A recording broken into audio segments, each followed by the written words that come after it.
Ready to ace your next interview?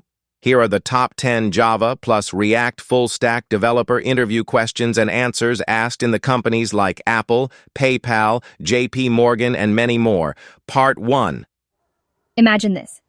You're working in a big project or multiple teams are pushing code. One team adds an API like /API/user. And guess what? Another team unknowingly adds the same API path in a different controller. Oh no, so what happens then? Does Spring just pick one? That's the catch. Spring doesn't pick one. It actually throws an error. Your application won't even start. Ambiguous mapping. Cannot map /API/user. Already mapped to another controller. So it doesn't compile or build? Exactly. At runtime, Spring Boot fails to start due to conflicting mappings. Both controllers have /API/user, so Spring has no idea which one to serve, right? Exactly. That's why Spring throws an exception to stop ambiguity. So how do we prevent this? Quick tips. Use unique at request mapping base paths like /admin/users/orders and so on. Or, define path prefixes in your application properties for each controller group. Also, you can use tools like SpringFox or SpringDoc Open API to visualize all your endpoints. That really helps catch duplicates before they explode. What's the real difference between @controller and @rest controller? @controller is typically used for traditional web apps. It returns views like JSP or Thymeleaf templates. @rest controller, on the other hand, is used for building RESTful APIs. It returns data, usually in JSON format. And the twist, @rest controller is basically @controller plus @response body. Let's take a look at both in action. If you use @controller and forget @response body, Spring will look for a view template, not return raw data. Here's a quick comparison you can use in interviews. @controller returns views like JSP or HTML. Whereas @rest controller returns data like JSON or XML, @controller is used in traditional web apps, while @rest controller is meant for REST APIs. With @controller, you need to add @response body if you want to return JSON, but @rest controller adds @response body automatically to all methods. @controller is often paired with template engines like Thymeleaf, whereas @rest controller is commonly used in microservices and APIs. To wrap it up, use @controller when building a web interface and @rest controller when creating a REST API. Hey, don't make this mistake by combining @component and @configuration in Spring Boot. It could, silently break your app. So you've got a config class and you just slap on both @component and @configuration thinking. Why not both? Looks totally harmless, right? But honestly, this can cause some subtle and nasty bugs. Okay, so what's actually happening here? So yeah, @configuration isn't just any component. Spring actually uses something called cglib proxying, which basically means it creates a special subclass at runtime to intercept method calls. This proxying is what lets Spring make sure your @bean methods always return the same singleton instance, even if you call them multiple times from inside the class. But hey, if you add @component, Spring might just skip this proxying and treat it like a regular bean, and that can totally break the singleton behavior. So what can actually go wrong here? Well, let's dig in for a second. If proxying fails, my service gets called twice, returning two separate objects. Your singleton? Yeah, it's gone.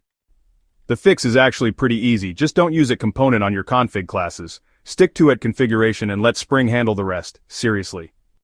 Spring won't warn you, but now you know better. Don't make this mistake by using double for money in Java. Yeah, that's a recipe for disaster. Here's why your cents might just vanish, and what to use instead. Let's say you're calculating 10 cents plus 20 cents using doubles. Wait, 0.3000000000004? That's not right. Ever thought why it happens? This happens because double is a floating point number, and floating point math in Java is not precise. It's great for scientific calculations, but terrible for financial values where every cent matters. So what's the solution? Use BigDecimal instead. It's built for precise decimal arithmetic and is the standard for all financial apps in Java. With BigDecimal, you get the correct result of 0.3 just as you'd expect. No surprises, no rounding errors, just accuracy.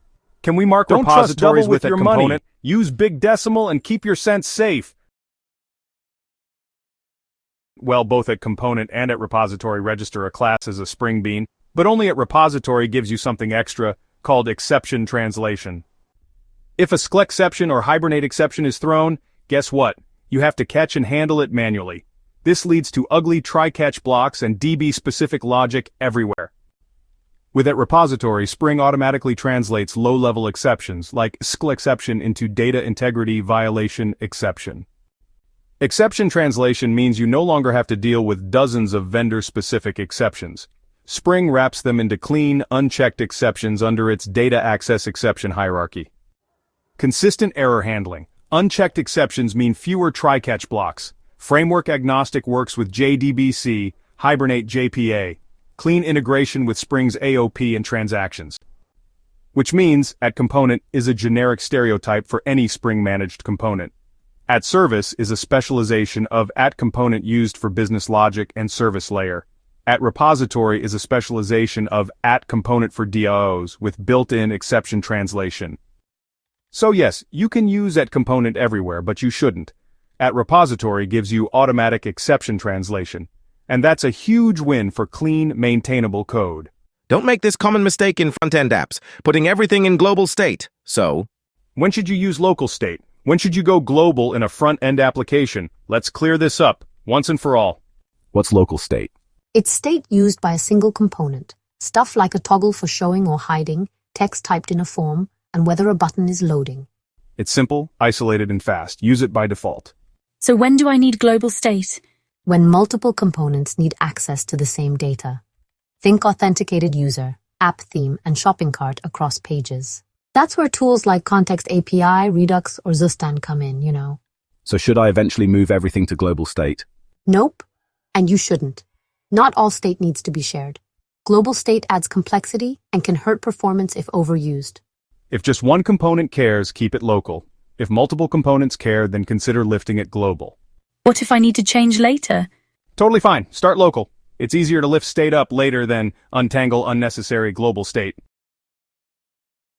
Don't make this mistake when you update state inside useEffect without a dependency array. Let's see.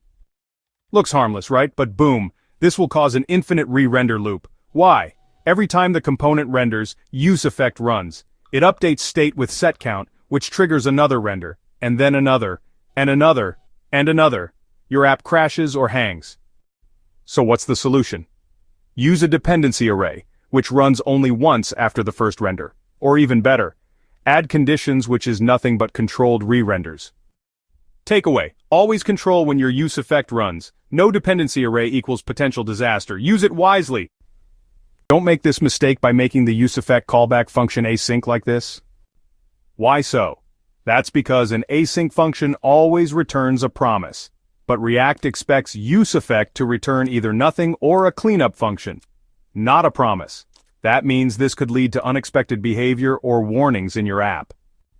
Easy fix: define an async function inside the effect and call it like this. This way your effect runs async code safely without breaking React's expectations. Ever wonder why your button spacing looks weird even after styling? You probably confused margin with padding, and that tiny mix-up can break your layout. Think of an element like a gift box. Padding is the bubble wrap inside the box, the space between content and the border. Margin is the space outside the box, between your box and the next one. Let's say you have a button and you write, The padding, 10px, adds space inside the button, more breathing room for the text. The margin, 20px, adds space outside, pushing it away from other elements. New developers often try to move an element with padding, but that only makes the box fatter. To move the element away from others, always use margin. To give its content breathing room, use padding. Quick tip, use DevTools. Inspect, hover. See padding versus margin. Padding =sign inner space, margin =sign outer space. That's it. Master this and your CSS layouts will instantly improve. Don't make this mistake by using index as a key in React lists. Here's why. Hey, I finally got my dynamic list working in React. Nice, but wait. Are you using the array index as your key? Yeah, isn't that fine? It works. Sure, until it doesn't. React uses key to track each element between renders. If you use the array index, React might get confused when items are added or removed. Confused how? Let's say you have a list of inputs. You remove one item from the middle. React reuses the DOM nodes, and boom! Inputs shift, and users lose their data or cursor position. This might break input focus or even copy the wrong value into the wrong field. Instead, use a unique stable identifier from your data. This way, React can track what actually changed. Makes total sense now. I'll stop using index. React is smart, but only if you give it the right keys. Don't trip over this subtle bug. Lesson learned. Thanks. Smash that like button and subscribe for more such videos, and see you in part 2.